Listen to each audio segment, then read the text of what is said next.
Olá, meus amados e meus irmãos espiritual, minha família espiritual.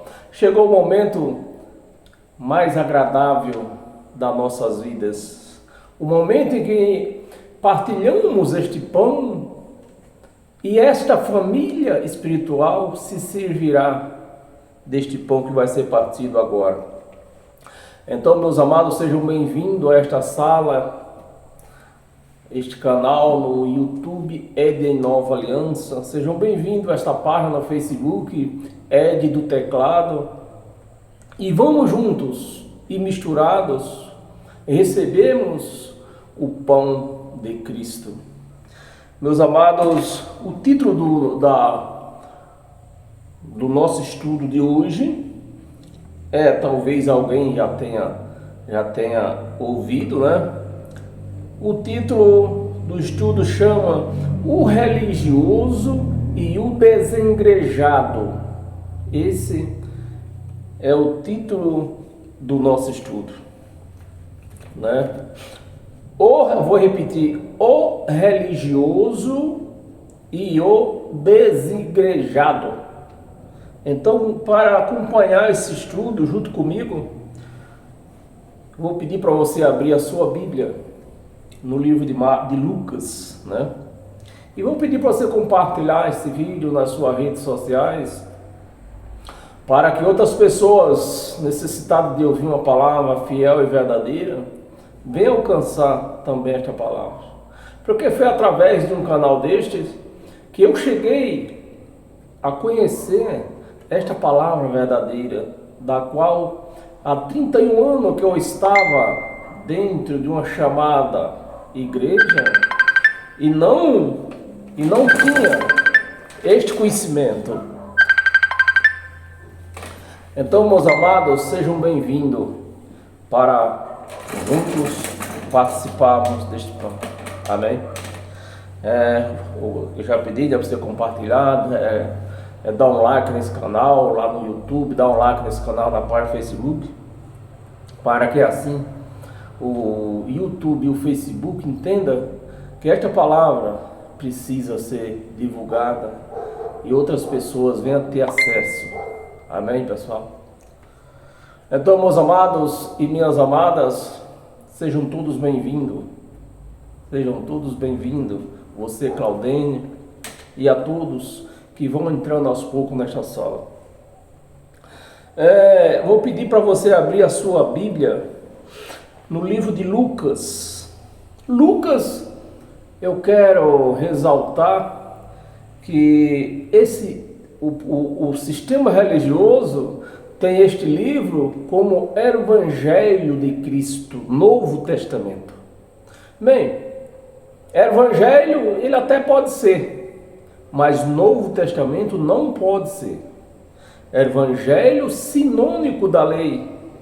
Um evangelho que fala dos últimos suspiros da lei, ou seja, esse evangelho ele conta dos últimos acontecimentos da lei.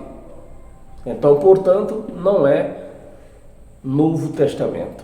Pode ser o evangelho, mas não é Novo Testamento. Para ser Novo Testamento, tem que contar a história do testador.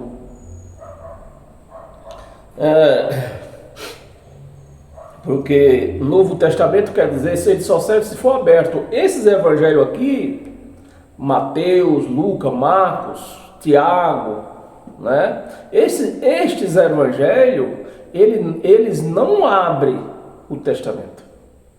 Os únicos evangelhos que abrem o testamento é de Romanos a Hebreus. Esses evangelhos, eles abrem o testamento. Eles dão posse para você. O testamento, só podemos tomar posse de uma herança quando o testamento é aberto. E esses evangelhos aqui, ele não abre o testamento. Então, mas vou pedir para você acompanhar, mesmo não sendo o Novo Testamento, mas vai trazer aprendizagem para nós, né? Não traz meta de vida. Esses evangelhos, eles não trazem meta para as nossas vidas. Nós não podemos firmar a nossa vida, tirar meta para as nossas vidas destes evangélicos, muito menos lá do Velho Testamento, muito menos. Então nós precisamos ler? Precisamos. Para quê? Para ter um aprendizado. Então, no livro de Lucas, vou tentar ser um pouco breve, no livro de Lucas, capítulo 10, do versículo 30, né? É isso mesmo? Versículo 30 ao 32. Do versículo 30, aliás, do versículo 30 ao 33. Né? Versículo 30, cadê? Então tá aqui o versículo 30.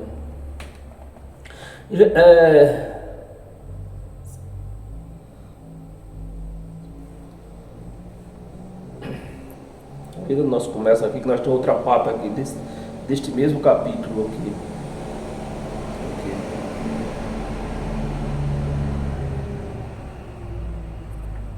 Versículo. Vamos fazer o seguinte, meus amados. Vamos ler o contrário. Vamos ler a partir do versículo 25. Amém? Versículo 25. Vamos tentar entender isso aqui. Versículo 25. Eis que certo homem, intérprete da lei.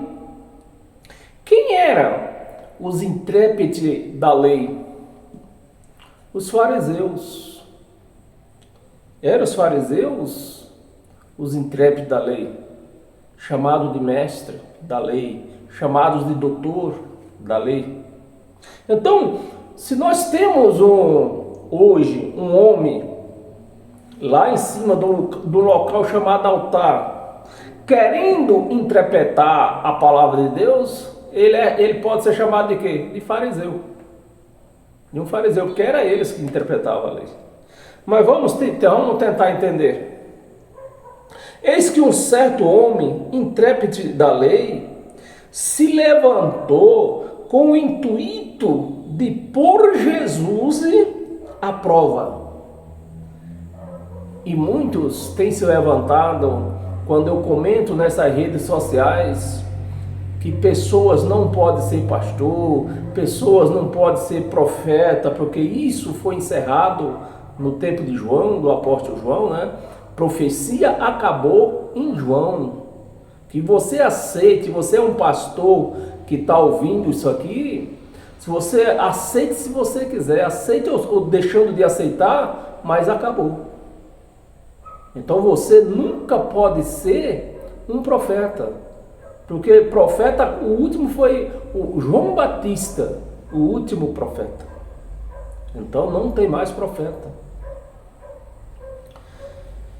Então quando a gente entra neste assunto nessas redes sociais, começa a comentar, eles tentam nos interrogar com interpretações da lei, né? Vamos ler mais um pouco para entender.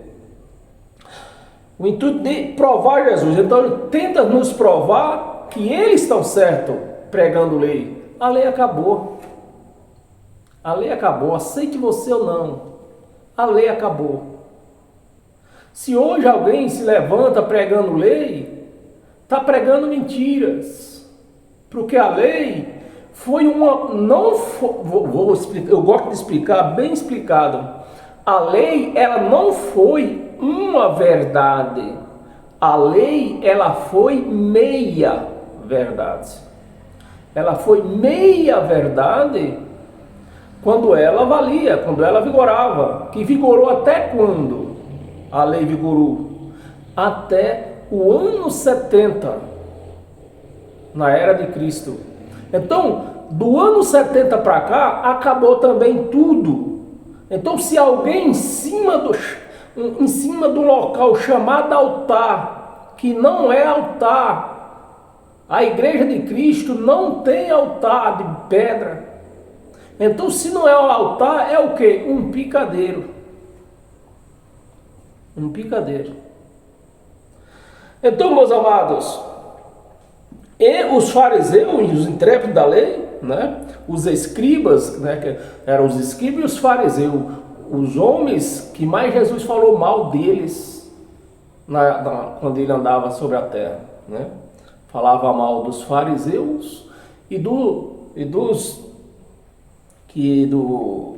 como é que eu acabei de falar, que eles eram os intérpretes da lei, eles escreviam a lei, mas eles mesmos não cumpriam, né? Então, para pôr Jesus à prova, e disse esse fariseu, esse intérprete da lei, disse assim, e disse-lhe: mestre, que farei para herdar a vida eterna?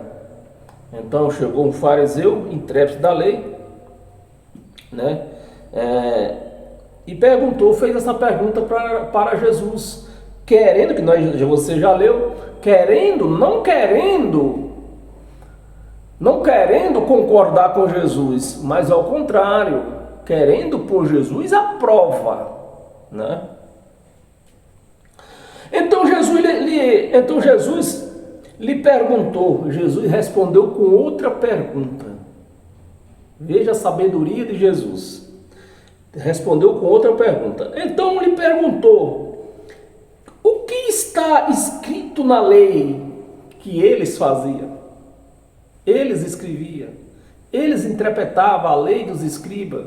Eram os escribas fariseus, né? Que depois que Moisés morreu, eles que se incumbiram em escrever novas leis e interpretar a lei. Eram os escribas fariseus. E Jesus perguntou para eles que fazia a lei, que escrevia as leis e interpretava a lei. Olha a sabedoria. Então Jesus lhe perguntou: o que está escrito na lei? O que está escrito?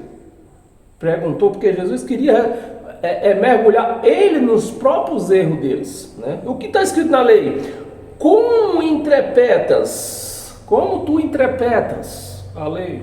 Tu não escreve a lei? Tu não interpreta a lei?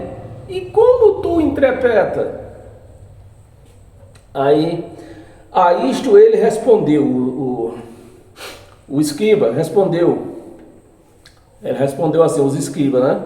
E infelizmente os crentes não lê a palavra direito como está escrito e pega um versículo desse e quer fazer disciplina para a igreja. Mas vê que Jesus fez em cima da pergunta dele, Jesus fez outra. Não é você que escreve a lei? Né? Não é você que interpreta a lei? E como vocês fazem isso? E ele respondeu, o escriba respondeu: amarás o Senhor teu Deus de todo o teu coração. Então, como se lê um versículo desse, uma passagem dessa, dentro de uma chamada igreja? Como se fosse Jesus que falou isso aqui. Mas não foi Jesus que falou isso aqui. Você está lendo muito bem comigo. Não foi Jesus quem falou, foi o escriba, o fariseu, que falou, né? Amarás o Senhor teu Deus de todo o teu coração. Essa era a interpretação do escriba, interpretação da lei que eles interpretavam, né? De todo o teu coração e de toda a tua alma e de todas as tuas forças e de todo o teu entendimento. Essa foi a resposta que os escribas fariseus responderam para Jesus, os que interpretavam a lei. Porque aí ele respondeu, Jesus, aí sim foi a resposta de Jesus. E ainda tem mais outra coisa sobre o teu entendimento, e ele respondeu mais alguma coisa. E amarás o teu próximo como a ti mesmo, que esse é o grande problema do meio da religião. Esse é o grande problema, já nós entramos em detalhe. Então ele respondeu isso aqui, né? Então Jesus, aí vem a resposta de Jesus, em cima da resposta dele, né? Então Jesus lhe disse: respondeste corretamente. Porque Jesus, você entendeu? Ele estava querendo pôr Jesus aprova. Ele fez uma pergunta querendo pôr Jesus à prova. E Jesus respondeu em cima da resposta dele. Então, se Jesus respondeu em cima da resposta dele, Jesus estava livre de toda acusação, né? Ele disse: respondeste corretamente. Faz isto. Faz isto. Você está falando aí? Você falou? Faz isto aí, ó. Ame. Ame o teu Senhor. A resposta foi: faz isto aí que tu entende, que tu interpreta, né? Ame o teu Senhor, teu Deus, de todo o teu coração, e de toda a tua alma, e de todas as tuas forças, e de todo o teu entendimento. E, aí tem um i aqui separado, e amarás o teu próximo como a ti mesmo. Faz isso aí. Faz isso aí, tu estás. Vamos ver o que é que ele respondeu, né? Corretamente, faz isto e viverás. E viverás. O que é que tem a ver? O que é que tem demais a palavra viverás? E viverás. Então todo mundo, todos nós, independente que seja um crente, independente que seja um católico, independente que seja com todo respeito, um macumbeiro, se ele andar direitinho, ele vai viver. Ele vai ter vida. Se andar direitinho, vai ter vida. Agora, se começar a estrupar, começar a roubar, começar a matar, a vida dele vai ficar bem curtinha. Aí já não cabe isso aqui, né? Foi essas palavras que Jesus respondeu para ele, em cima da resposta dele. E um dos maiores problemas que tem o religioso é que ele não sabe amar o próximo. A religião, principalmente os evangélicos, eles só amam aquelas pessoas, mal ainda, que se juntam com eles. Estão lá dentro do açarpão deles. Mas se chegar outras pessoas, tiver do lado aqui, está aqui o açarpão deles. Então, tem 300 pessoas que reúnem-se ali dentro. Então, eles amam. Eles podem até, de uma certa maneira, não totalmente, eles amam-se ali. Mas se do lado vizinho dele tiver uma outra sarpão, que aquele outro sarpão não faça a mesma doutrina que eles fazem, então ele já não ama aquele outro lá. Aqueles lá já são do diabo, já não são mais de Deus. Se eu tiver errado, você me ajuda aí. Aqueles lá que tem doutrinas diferentes, já não são mais de Deus. Eles aqui que são de Deus. Não é isso que nós vemos por aí? O camarada não trabalha no sábado. Aí diz, ó, fulano de tal não vai para o céu não, porque eles trabalham no sábado. Quem vai para o céu somos nós que não trabalhamos no sábado. Fulano de tal lá não vai para o céu não, que ele come carne de porco. Quem vai para o céu somos nós que não comemos carne de porco. Meus amados, o que é que tem a ver? Paramos aonde? O próximo, 30, Jesus já respondeu, né? Dizendo, certo? E, aliás, quando Jesus respondeu para ele que faça isso e viverás, aí, porém, querendo justificar-se, o fariseu, querendo justificar-se, perguntou a Jesus ainda, né? Perguntou a Jesus, quem é o meu próximo? Ele não era o intérprete da lei? Não era ele que escrevia as leis? Não era eles que interpretavam? E ele não sabia quem era o próximo dele?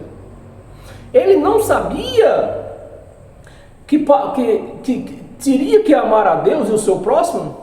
Se ele era o escritor da lei, o intérprete da lei, ele podia saber, não precisava ele fazer esse tipo de pergunta para Jesus. E ele perguntou, no final ele ainda perguntou, quem é o meu próximo? Ele não é o escritor da lei, ele não sabe. O próximo, que isso é o que os crentes, toda a religião não entende, o próximo não é aquela pessoa que está reunido dentro daquele local que eles chamam de igreja, que é o próximo deles, que comete as mesmas doutrinas, né? Pratica as mesmas doutrinas. O próximo É aquele que está lá na rua, abandonado, precisando de uma marmitex, precisando de um copo d'água, precisando de uma roupa, precisando de uma cesta básica. Esse é o nosso próximo.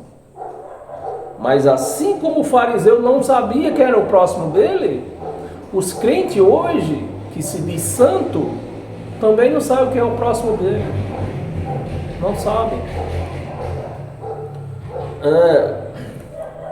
Aí no 30, versículo 30, Jesus prosseguiu dizendo, né? E Jesus falou, saiu com uma parábola, né, para ele.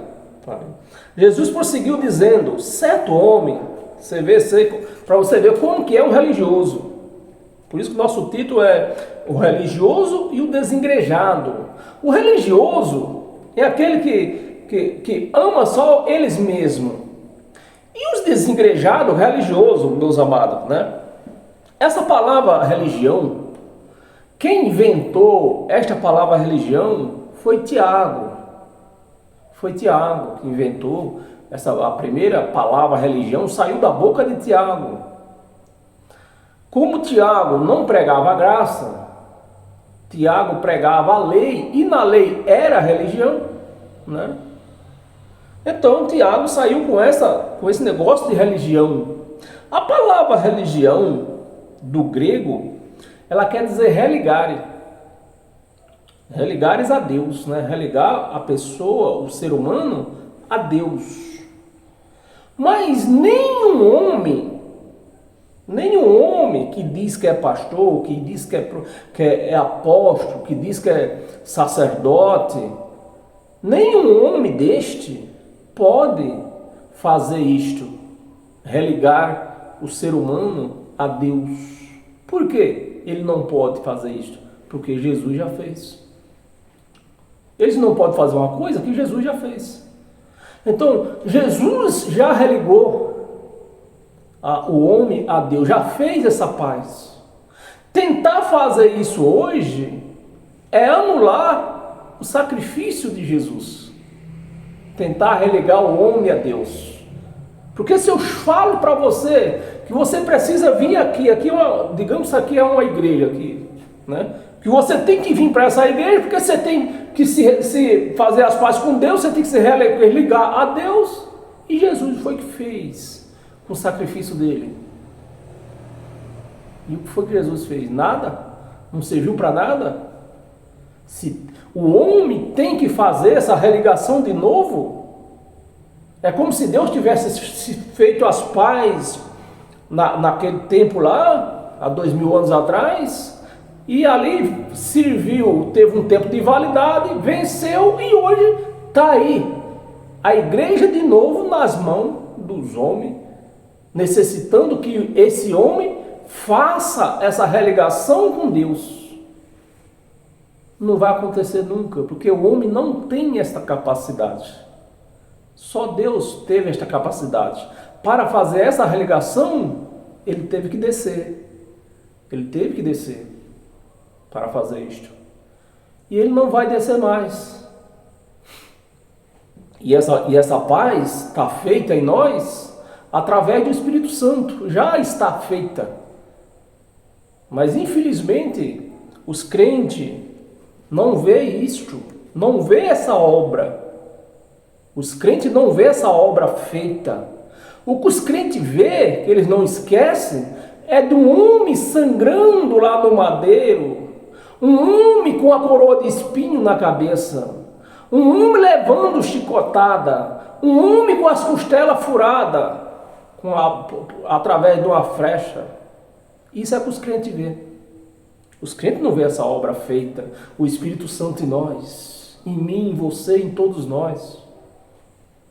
Porque se o crente visse essa obra, jamais eles ficavam falando esta palavra de Satanás, e dizendo ainda que tem paz. Veja só, meus amados e minhas amadas, os crentes vivem numa guerra travada com Satanás, porque eles veem Satanás até nas músicas e falando de paz. Ah, que agora eu tenho paz. Ah, irmão, hoje, irmão, nós vivemos na paz, né, irmão? Você sabe Satanás, aqueles já vem com Satanás, a guerra, Satanás não sai, não larga eles. Por quê? Eles não enxergam a obra que Deus fez. E eles querem fazer esta obra. A obra que Deus já fez. Então, essa palavra desengrejado é uma palavra tecnológica dos dias de hoje. É uma palavra desengrejado, né? A pessoa, assim como eu, que graças a Deus Ele me abriu meus olhos, me abriu meus entendimentos, e hoje eu entendo que o Espírito Santo está em mim, que essa paz foi feita em mim. Hoje eu não preciso estar no local chamado de igreja para me ter a presença de Deus em mim. Hoje eu não preciso, porque hoje eu vejo essa obra em mim. Eu não vejo um homem sangrando numa cruz. Eu vejo o Espírito Santo em mim. Eu vejo que eu fui lavado com sangue. E por conta dessa lavagem é que o Espírito Santo hoje mora em mim. Então eu não posso dizer que eu tenho pecado, porque o Espírito Santo não pode morar num local sujo. Pecado é sinônimo de sujeira. Então o Espírito Santo não pode estar no lugar que está sujo. E os crentes, eles não entendem essa obra, mas nem cavaca tussa, eles não entendem.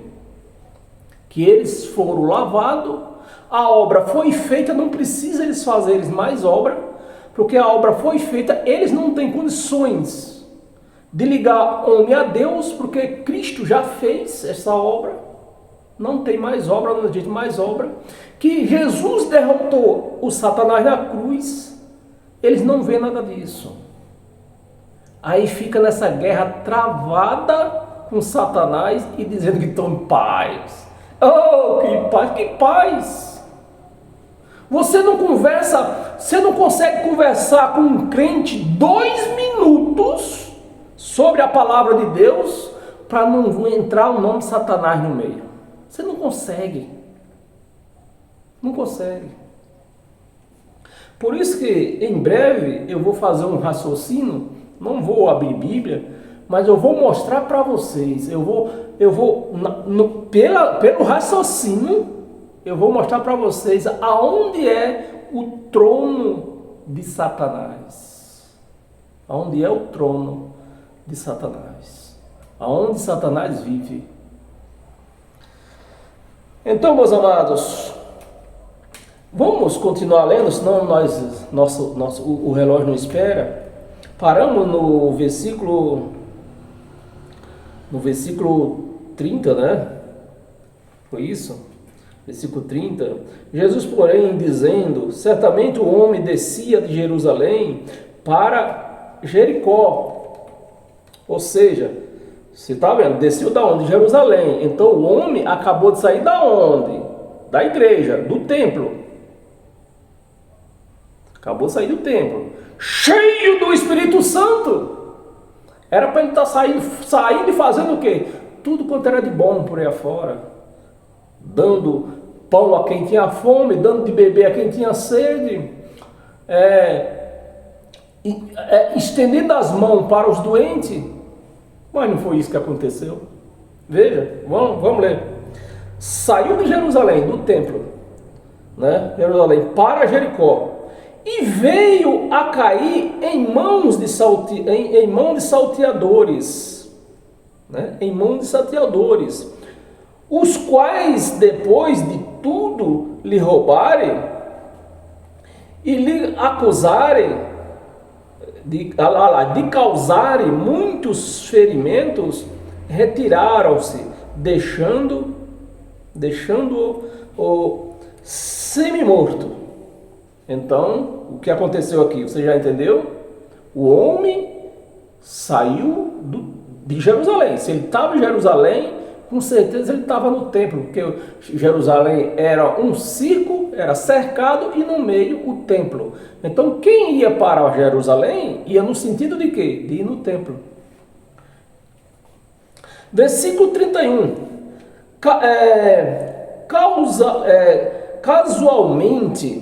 Casualmente descia o quê? Um sacerdote lá do templo. O homem cheio do Espírito Santo. Um homem cheio de Deus. Saiu lá um sacerdote. Pelo aquele mesmo caminho que o homem estava caído lá. E que certamente era parente dele, congregava com ele, porque o homem que estava caído lá saiu da onde? Saiu de Jerusalém. Caminho, e vendo-o, passou de largo, não quis nem saber, deixa isso pra lá. Quem sabe ele olhou assim, ó, não tem envelope de dízimo, não tem nada, não deve ser dos nossos não, deixa pra lá. Passou de largo. 32. Semelhantemente, olha, um levita. Quem era o levita? O camarada que recebia o dízimo. Passou também, no mesmo caminho.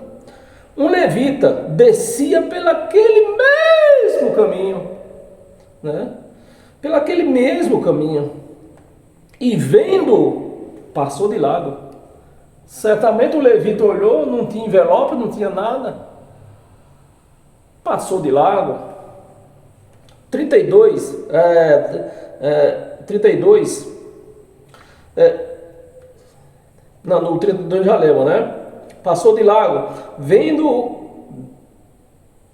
um levita descia pelo aquele mesmo caminho, vendo bem, passou de largo. 33. Certo samaritano, um gentil que não podia ir frequentar o templo. O gentil não podia. Um samaritano, cadê? 33, o caminho passou de largo, cadê? Certo samaritano que seguia seu caminho, já não era o mesmo, Você vê que aqui nós vemos, você vê que daqui dá para nós, a ficha cai, que nós vemos que o samaritano seguia, tinha um caminho, o sacerdote, o levita, era outro. Então que dois caminhos que é esse? Se o samaritano também passou lá do mesmo lugar, mas qual era o caminho samaritano? Caminho tranquilo, de paz, não quero briga, não quero dinheiro de ninguém. E os outros? A religião só quer dinheiro. Ajudar, neca. Aí o samaritano seguia o seu caminho, passou ali perto, e vendo, compadeceu-se dele. 34. E chegando-se, pesou-lhe os ferimentos, né? Pesou-lhe os ferimentos, aplicando-lhe óleo, por isso que se aplica óleo hoje, né? Porque eles tiram disso aqui. Porque o óleo, nessa época aqui, representava o Espírito Santo, era uma sombra. Nós não podemos viver mais de sombra, meus amados. O Espírito Santo está em mim, está em você. Não podemos ungir mais ninguém, nem nada, nem objeto, nem nada. O camarada, hoje em dia está assim, né? O povo pega isso aqui, ó, da lei. Você vê que nós estamos lendo coisas da lei. Isso acontecia na lei. Por isso que eu digo, Lucas não é Novo Testamento. Então o camarada compra um carro hoje, vou levar para o pastor ungir. Aí chega lá, o pastor ungir, eu comprei um carro, o senhor unge lá, o pastor vai lá, derrama óleo em cima do carro. Deus me deu um carro, trouxe para o senhor ungir. Mas se Deus te deu o carro, desgraçado, se foi Deus que deu, já está com o tanque cheio de motorista, já, se foi Deus que deu. Mas não, diz que foi Deus que deu, mas precisa do homem ungir. Que negócio que é esse, meus amados? Pois é o que está acontecendo aqui. Óleo e vinho, e eu colocando sobre o seu próprio animal, levou para uma hospedaria e tratou dele. 35, no dia seguinte, vamos ler o 35? Vamos ler não, já estamos passando do coisa, não vai cumprir muito, meus amados, isso aqui. Era até o 33, nós ia ler. Mas você pode estar assim, tranquilo aí na sua sofá, você pode ler. Não estamos encerrando. É porque se nós for ler a história toda, vamos ficar aqui até de madrugada. E nós precisamos continuar em outros esclarecimentos, em outros entendimentos, né? Então volta, vai lá na frente em 1 de Coríntios. 1 de Coríntios, agora sim é Evangelho de Cristo, é Novo Testamento. Agora nós vamos abrir o quê? O Testamento. Aí 1 de Coríntios, no capítulo 9, versículo 24 ao 27. Está aqui, ó, 24. Não sabeis vós que os que correrem no estádio, né? Não sabeis vós que os que correrem no estádio, todos na verdade correm, mas um só leva o prêmio? Por que Paulo se expressou nisso aqui? Porque existiam esses jogos lá. E como existe até hoje, né? Como esses jogos das Olimpíadas, Copa do Mundo, todas as Copa do Estado, Copa do Estado, estaduais, campeonatos. A mesma coisa que acontecia naquele tempo lá, acontece hoje. Um montão de time participa de um campeonato, mas quem leva o prêmio? Um só. Era a mesma coisa que acontecia outro. Então, Paulo está se inspirando nisso aqui, nos campeonatos lá, que acontecia lá.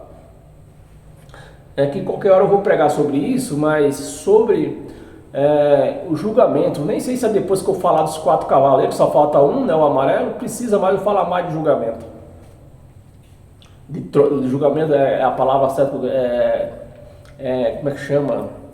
É outra palavra. Julgamento de Deus, mas tribunal, isso, tribunal. Falar sobre o tribunal de Cristo. Aí que entra isso aqui, que nós estamos lendo aqui, essa referência, né? Correr esse estádio, todos na verdade correrem, mas um só que leva o prêmio.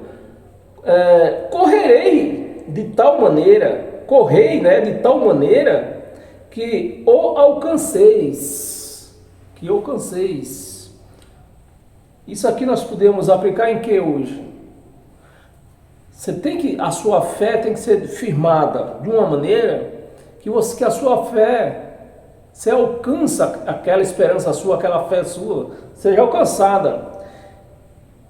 E não com pensamento em ganhar apartamento, ter apartamento, pôr 100 reais num envelope para que Deus lhe dê um apartamento. Isso não acontece, isso você não vai alcançar. Isso não vai alcançar. Isso é mentira, não vai alcançar. Mas é o que se prega por aí. E Paulo está se referindo isso aqui. De tal maneira que eu alcanceis. 25. Todo atleta em tudo se domina. Aqueles para alcançar uma coroa corruptível, né? O prêmio é corruptível. Nós, porém, aí ele se referiu a ele, nós, porém, a incorruptível, que é a palavra de Deus, alcançar a sabedoria de Deus, né? Os conhecimentos de Deus. 26, vamos ler até o 27. Assim corro também, Paulo falou, assim corro eu também, não sem meta, sem meta, assim luto, não como desferindo golpes no ar, não assim. Tenho que ter uma meta, eu tenho que saber o que eu estou falando, eu tenho que saber o que eu estou pregando, eu tenho que saber para quem eu estou pregando, o que eu estou pregando, então tem que ter uma meta, tem que ter uma sabedoria de saber o que você está falando. Mas o que eu vejo, meus amados e minhas amadas, infelizmente, é difícil de fazer essa pregação rápida. Infelizmente eu vejo pregador renomados por aí, que nem um tal de Josiel, da Igreja Assembleia de Deus, pregando aqui em 1 de Coríntios também, primeiro assim, 2 de Coríntios, né? E lá ele estava falando de que o apóstolo Paulo pregava sobre o século daquele século, né?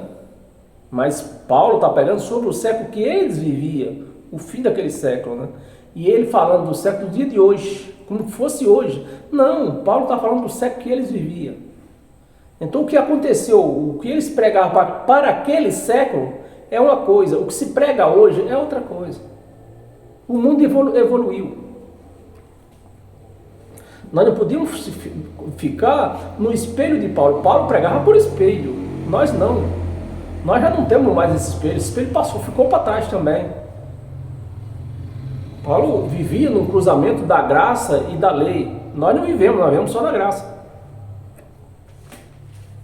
Golpe no ar. 27. Mas esmurro o meu corpo e o reduzo à escravidão, para que, tenho pregado a outros, não venha eu mesmo a ser desqualificado.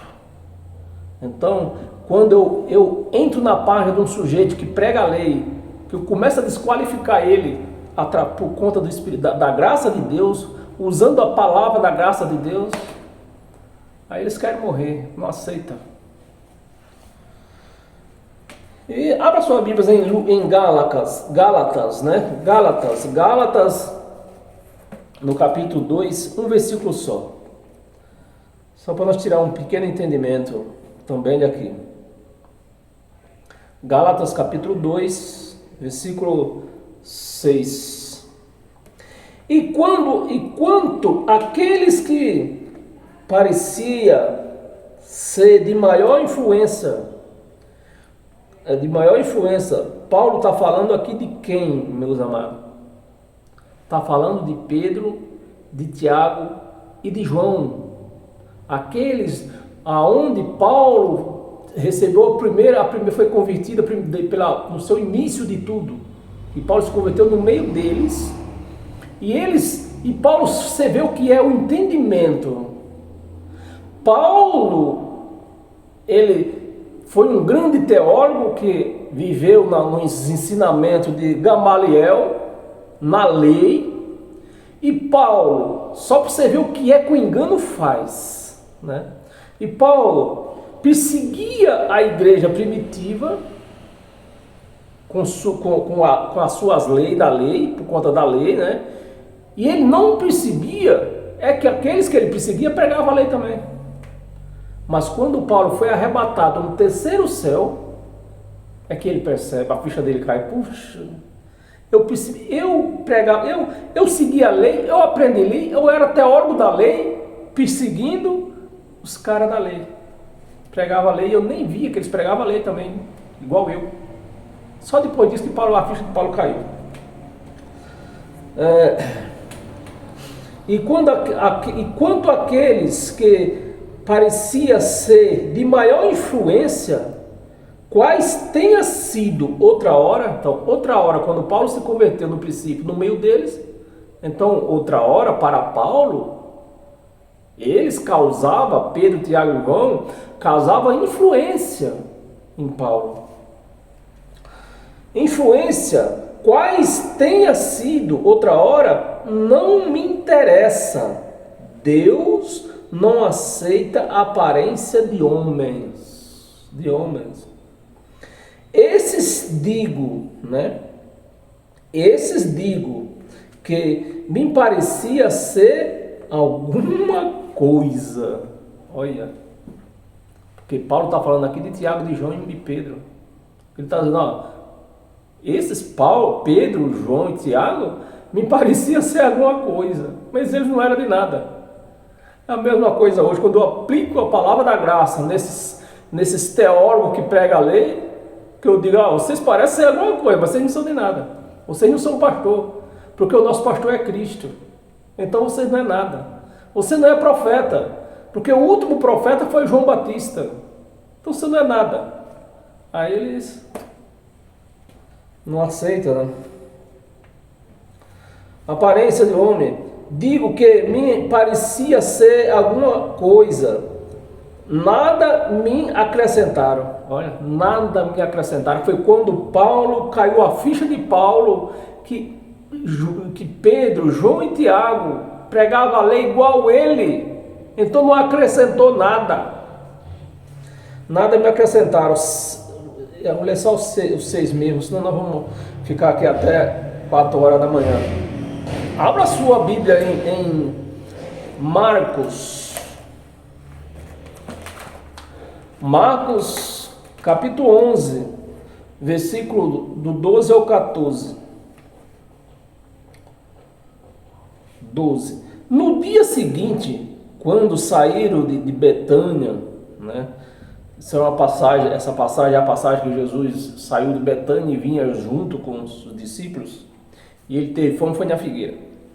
No dia seguinte, quando saíram de Betânia, teve fome, e vendo de longe uma figueira com folhas, foi ver se nela porventura havia alguma coisa. Por quê? Jesus foi lá. A figueira, Jesus viu as folhas, a figueira com folha, então Jesus pensou logo, Jesus conhecia, né? Pensou logo, aquela figueira tem figo, eu estou com fome, eu vou lá. Porque a figueira, ela primeiro, ela põe os frutos, depois ela põe as folhas para cobrir os frutos, para os passarinhos não verem. Então os passarinhos de longe não vê, só vê aquilo seco, aquela madeira seca, acha que não tem fruto, mas já o fruto da figueira nasce na madeira seca, no pauzinho seco, sem folha. Depois nasce as folhas e cobre todos os frutos. Jesus viu aqueles frutos, foi lá. Chegou lá, não tinha fruto. Mas Jesus está falando essa parábola que hoje com esses olhos iluminados, eu vejo quem que ele está apontando aqui? Para as igrejas evangélicas. Se veste, aqueles roupona longa, aqueles cabelos na polpa da bunda. Os pastores com aqueles paletó bem granfino, né? Comprado com dinheiro dos bestas. Aquele sapatão bonito. Olha, não é que eles são crentes de Deus mesmo, esse povo é de Deus mesmo. Olha como as mulheres se vestem. Olha, mulher, o vestido lá no mocotó. O cabelo na polpa da bunda, essa mulher é de Deus, hein? Mas ó, a figueira sem fruto, não tem fruto. Tem aparência, mas não tem fruto. Não tem fruto por quê? Porque eles não pregam o Evangelho, não vivem o Evangelho de Cristo. Não vive o Novo Testamento. Se não vive o Novo Testamento, não tem fruto. Entrando, não era que nós estávamos lendo, não. É aqui, ó. Teve fome. 13. E vendo de longe uma figueira com folhas, foi ver se nela porventura acharia alguma coisa. Aproximando-se dela, nada achou, sendo senão folhas, porque não era tempo de figo. Não era tempo de figo, mas o processo da figueira é dar fruto, pôr as folhas depois de fruto. Se tinha folha, tinha que ter fruto. É igual os crentes de hoje. Uma aparência que são mesmo de Deus, mas os frutos não tem, porque os frutos tá no Evangelho. Tempo de figos. Então lhe disse Jesus: nunca, jamais coma alguém fruto de ti. Seus discípulos ouviram isto, se escandalizaram. Nunca mais coma fruto de ti. Então, se numa igreja que prega a lei, na lei não tem fruto, e eu estou lá, como que eu vou comer figo, fruto? Eu vou ter algum resultado de fruto, se lá não tem? Não tem como. É essa parábola que Jesus falou para o povo, que gosta de ver de aparência, mas fruto não tem. Se não vive o Evangelho de Cristo, o Novo Testamento não tem fruto. E em Marcos, né, nós lemos em Marcos, lembra do 14? Lembra, né? Então ele disse Jesus, nunca mais lemos o 14. Vamos ler em Romanos. Romanos capítulo 2, versículo 28 e 29. 28. Porque não são judeu quem é apenas exteriormente para fora. Não são crente quem se veste sem aquela roupona bonita. Mas para ser crente tem que ter os frutos do Evangelho. Tem que ter a sabedoria do Evangelho. Para ser filho de Deus, tem que ter o Evangelho. Para ser cristão, né? Para falar a palavra redonda, né? Para ser cristão, tem que viver o Evangelho de Cristo. E não o Evangelho da lei que Moisés ministrava. Então, por isso que Paulo tá falando essa palavra para ser judeu, né? Porque não é judeu quem é apenas exteriormente. Então, estamos assim de crente, praticando as coisas judaicas, mas eles sabem que eles não são judeus. Eles não podem ser judeu. Não podem. Porque quando o cristão não foi formado de judeu e nem foi formado de gentil. O cristão, ele foi formado de Cristo, a partir da cruz, de Cristo. Né? Então, antes da cruz não havia cristão. Então, se eu for viver costume judaico, eu posso dizer que sou cristão? Não posso dizer que sou cristão. Porque antes da cruz não havia cristão.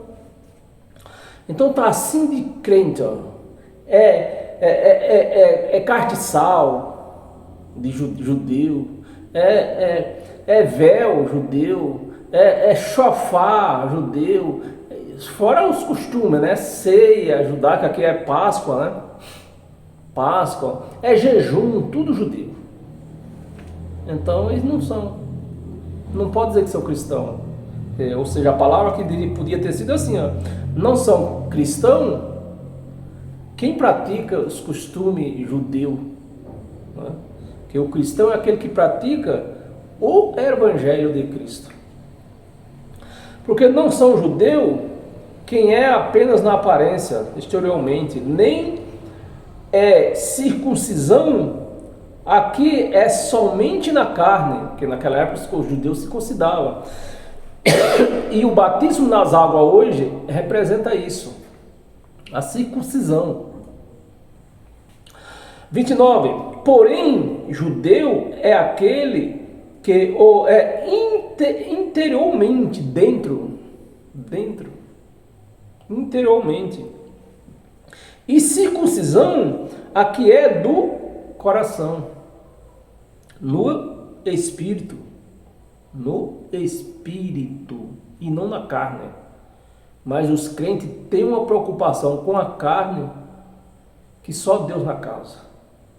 Aí eles ficam intercalando, né? Sempre, inclusive nos hinos da harpa cristã, estão tudo intercalando, ó. Espírito e carne, espírito e carne, espírito e carne, espírito e carne. Uma hora fala de Cristo, louvando a Cristo, não, e no mesmo hino louva a Jesus de Nazaré, que era a carne. O próprio Jesus de Nazaré falou isso.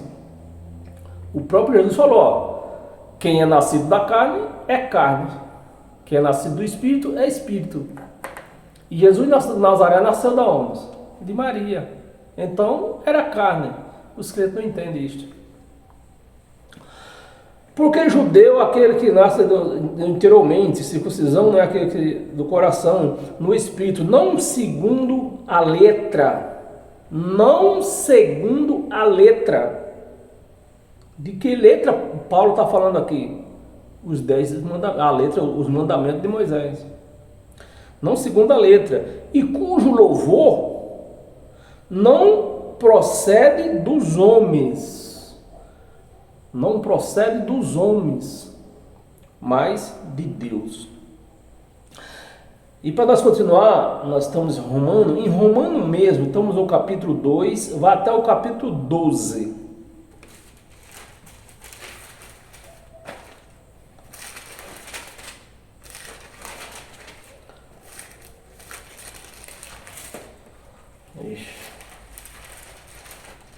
Capítulo 12, do versículo 9 ao 20.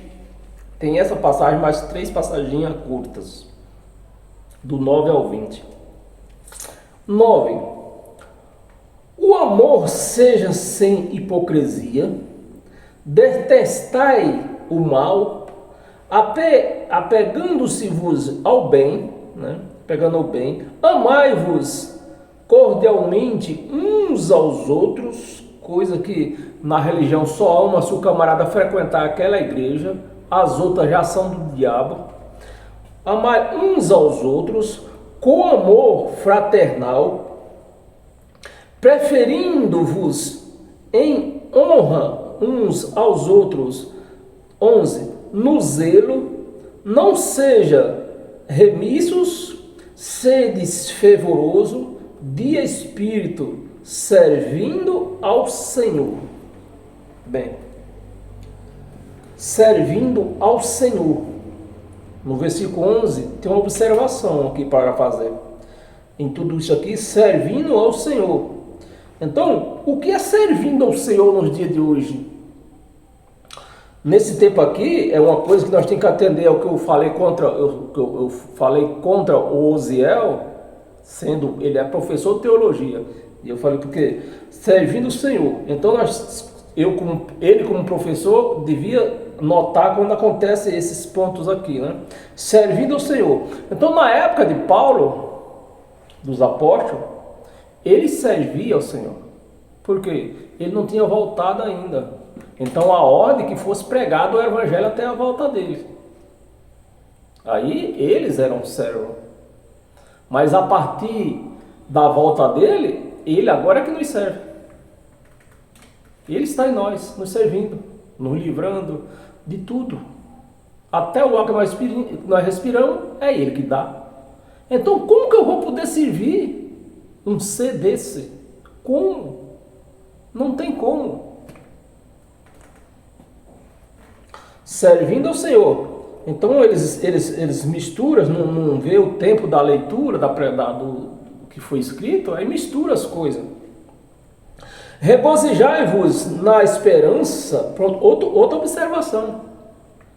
Regozijai na esperança. Ou seja, quer dizer, você se alegra em esperar a volta dele, mas ele já voltou no ano 70. Então, esperança que se vê não é esperança. E nem podemos negar isso que ele voltou, porque está registrado. Não é coisa de zum, zum, zum. Isso está registrado em livro. Né? Então, esperança que se vê não é mais esperança. Mas Paulo está falando aqui por quê? Ele não tinha voltado, ele não tinha visto.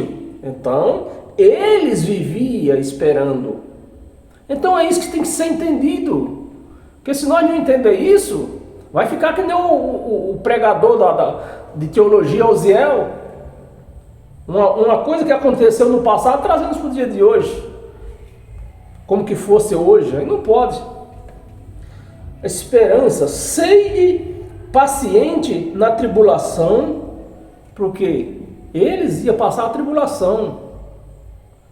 Começou do meado de 66, foi até o ano 70. Nem se você assistiu a pregação do cavalo, nós pegou o cavalo preto, né, domingo? Foi o preto? Então a pregação do cavalo preto, você deve ter tido a noção que era a tribulação que eles passaram. Na tribulação, na oração, então nós temos que considerar tudo isso é pontos aqui, ó, nós temos que considerar na oração. Então naquele tempo não tinha o Espírito Santo, não estava em nós, não vivia nos homens daquele tempo, vamos dizer assim, né? Então precisava se orar em tudo, mas hoje não. O que está escrito, que nós não sabemos orar como se deve. E quem intercede por nós? O Espírito Santo. Então não precisa ficar fazendo ferida no joelho, porque você se curvou, você se ajoelhou perante a cruz, perante o sacrifício dele. Quem aceitou aquilo lá, se curvou, se ajoelhou. Eu não estou dizendo também eu não estou dizendo também que é proibido você entrar no seu quarto e se ajoelhar, também não. O que eu quero dizer com isso? Que é errado você chegar num lugar chamado igreja que não é igreja e chegar lá, você drobar o seu joelho dizendo que chegou no lugar santo ali. Ah, pai, agora que eu estou na tua casa, estou na tua presença. Isso que é errado. Então nós temos que conhecer essas coisas. Na oração, perseverantes, né? Perseverança, que eles pregam na igreja, que você tem que perseverar, como se salvação fosse por perseverança.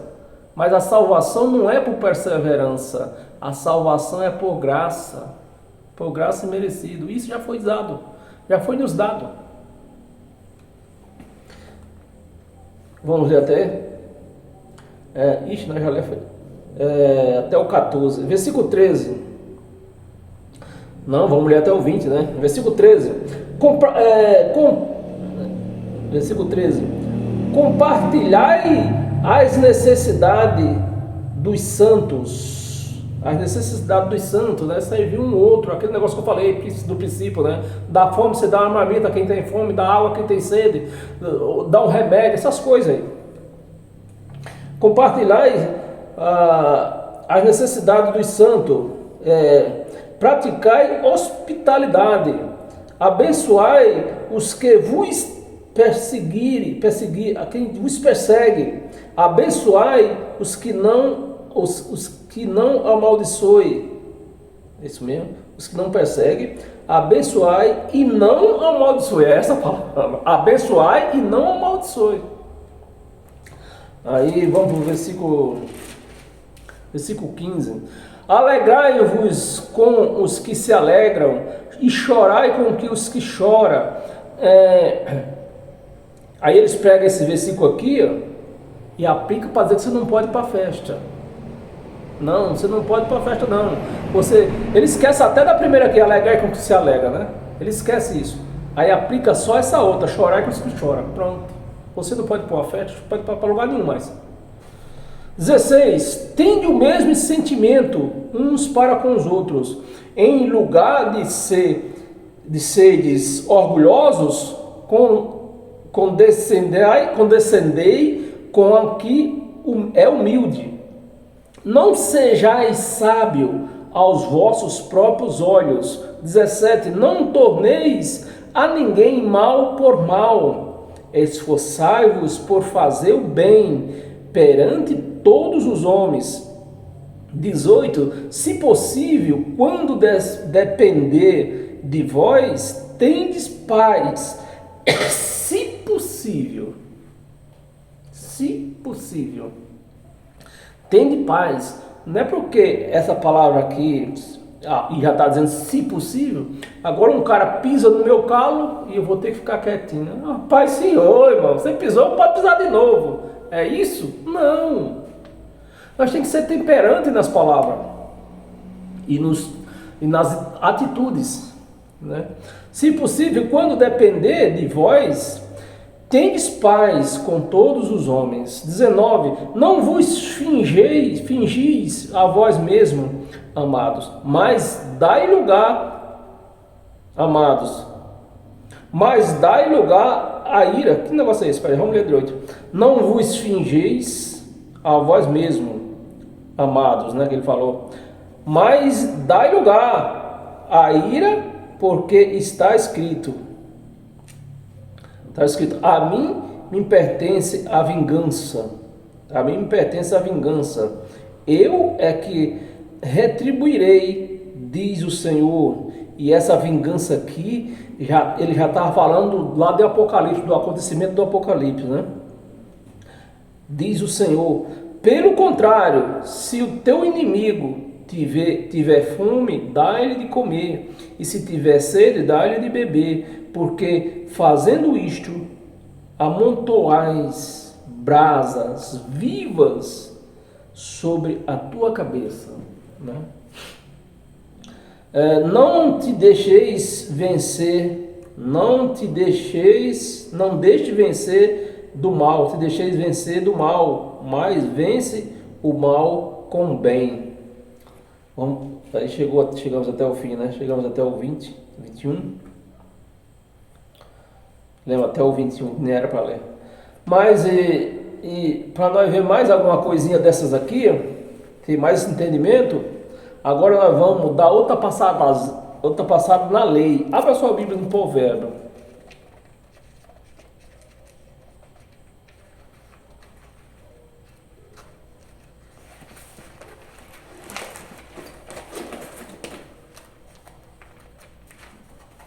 Provérbio, capítulo 25,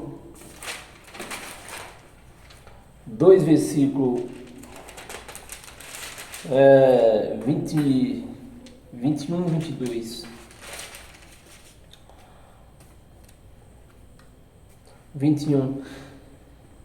Se o que te aborrece tiver fome, né?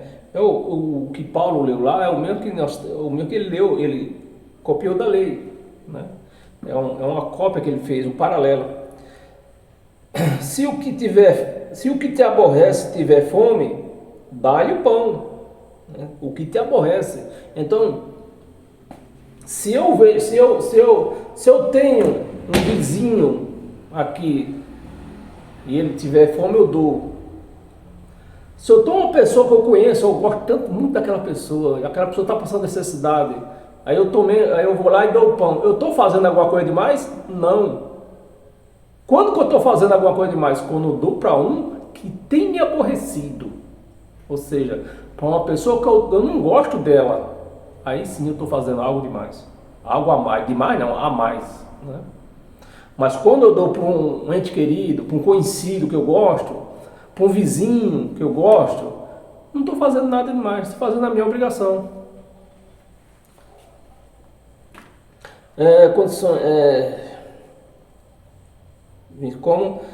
Como que paramos aonde? Confiança, né? Paramos, nós estávamos 21, 22. Se te aborrece, tiver fome, dá-lhe pão para comer. Se tiver sede, dá-lhe água para beber. Por quê? Por que Paulo está referindo-se lá, né, sendo um evangelho de Cristo, né, Novo Testamento, e Paulo está se referindo aqui, isso aqui, por causa do mandamento do amor, né, foi o único que passou, o amor, né? Da lei, foi dois, né, amará a Deus como todas as coisas, três coisas, né, mas da lei, essas duas coisas também tinha já na lei, né? Amará a Deus como todas as coisas, amará então o próximo como a ti mesmo. Então isso são mandamentos do amor, que é o mandamento do amor. Então o amor passou também. Por isso que Paulo se referiu lá no Evangelho de Cristo, essa passagem do livro da lei, porque o mandamento do amor passou.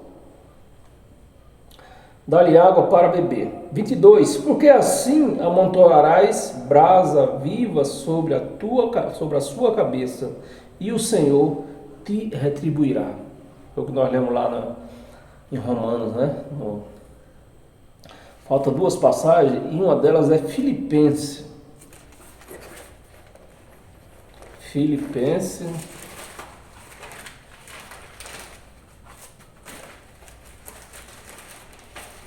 Capítulo 3.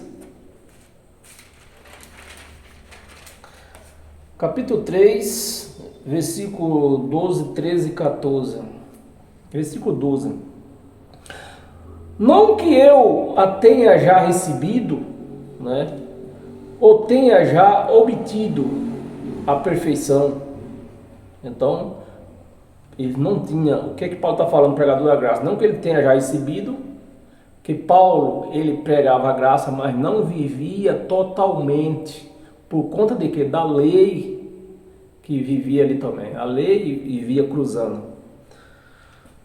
Não que eu tenha já recebido, ou tenha já obtido a perfeição, mas prossigo para conquistar aquilo para o que também fui conquistado por Cristo Jesus.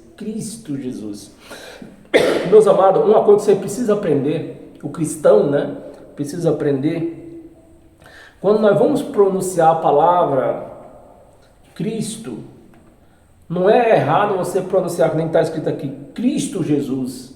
Você só não pode, só não é certo, né, você pronunciar Jesus Cristo.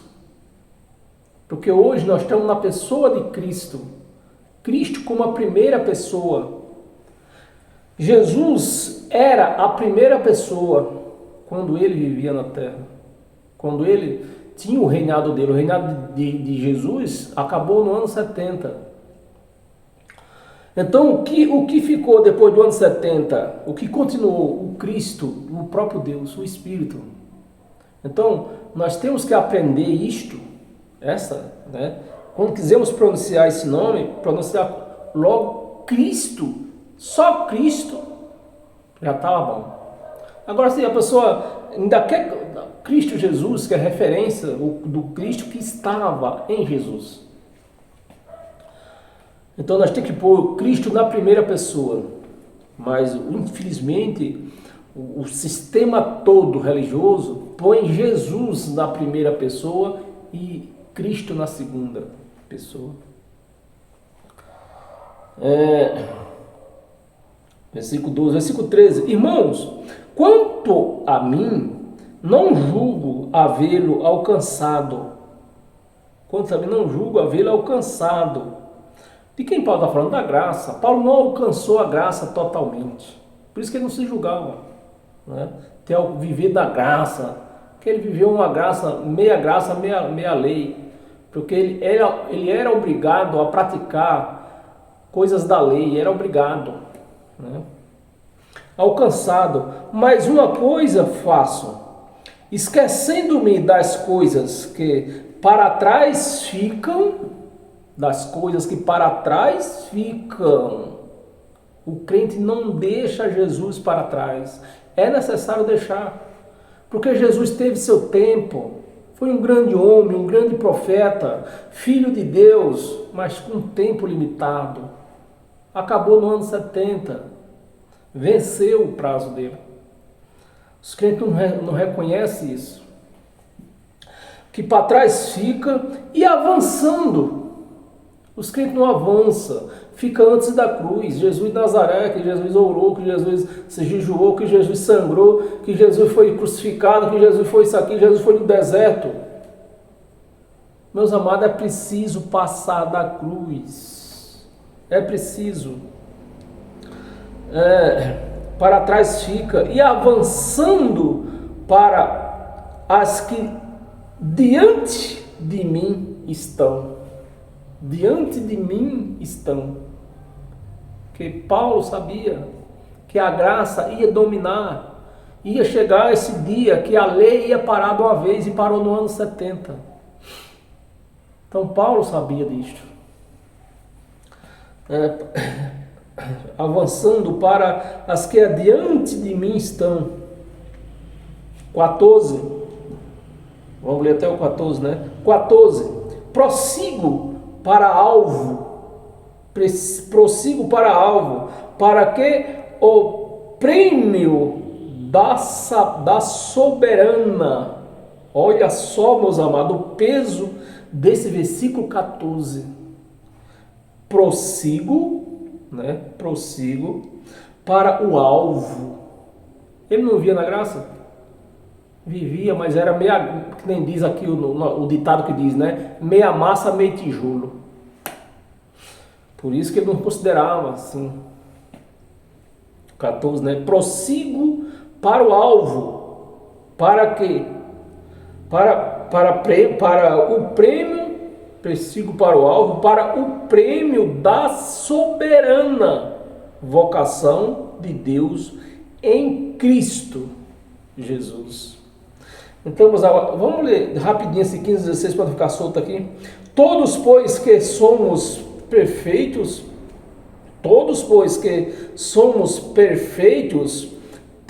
tenhamos estes sentimentos. E se, porventura, pensais de outro modo, também isso também isto Deus vos esclarecerá. Deus vos esclarecerá. O Evangelho quer esclarecer para os crentes que a lei acabou, que o reinado de Jesus acabou no ano 70. Hoje é Deus em tudo e em todos. Hoje é isso.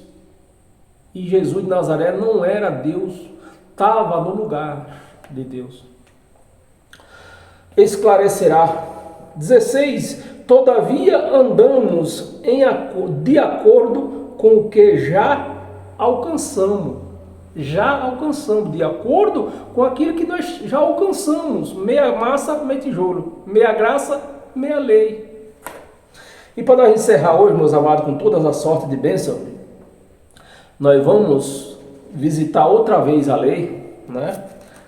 O Velho Testamento. Abra a sua Bíblia em Isaías. Isaías capítulo 30. Para nós encerrar hoje com todas as sortes de bênção em todas as áreas da sua vida. Amém, pessoal?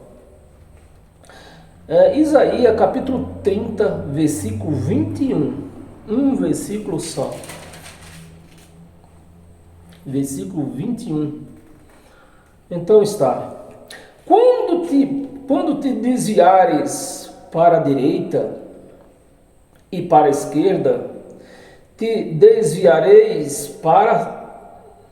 Vamos ler de novo. Quando te desviares para a direita e quando te desviares para a esquerda, os teus ouvidos ouvirão atrás de ti uma palavra dizendo: este é o caminho, andai por ele. Então, está aqui a palavra do profeta Isaías. Para onde você andar, você vai ver a palavra da graça dizendo: siga, siga, não tenha medo, não tenha medo, siga em frente, que eu estou contigo. Essa é a palavra do Evangelho de Cristo. Amém, pessoal? Paz e graça. Que palavra boa que tivemos nessa noite, né, meus amados? Palavra de crescimento, de entendimento. Uma palavra que nos faz crescer, nos fortalecer. Uma palavra de paz, porque em graça não podemos ter briga com ninguém. Muito menos com Satanás, que não existe. Satanás é mais ou menos assim. Eu não vou isso, eu estou até sem caneta. Mas a igreja romana, ela desenhou um bicho assim e pôs o nome Satanás. A igreja evangélica abraçou aquele desenho e deu vida para ele. Quem sustenta Satanás não é a igreja romana, é a igreja evangélica. A igreja romana só desenhou o desenho e a igreja evangélica deu vida para ele. Paz eterna e até o nosso próximo encontro, pela graça de Cristo, amém? Fica com Deus.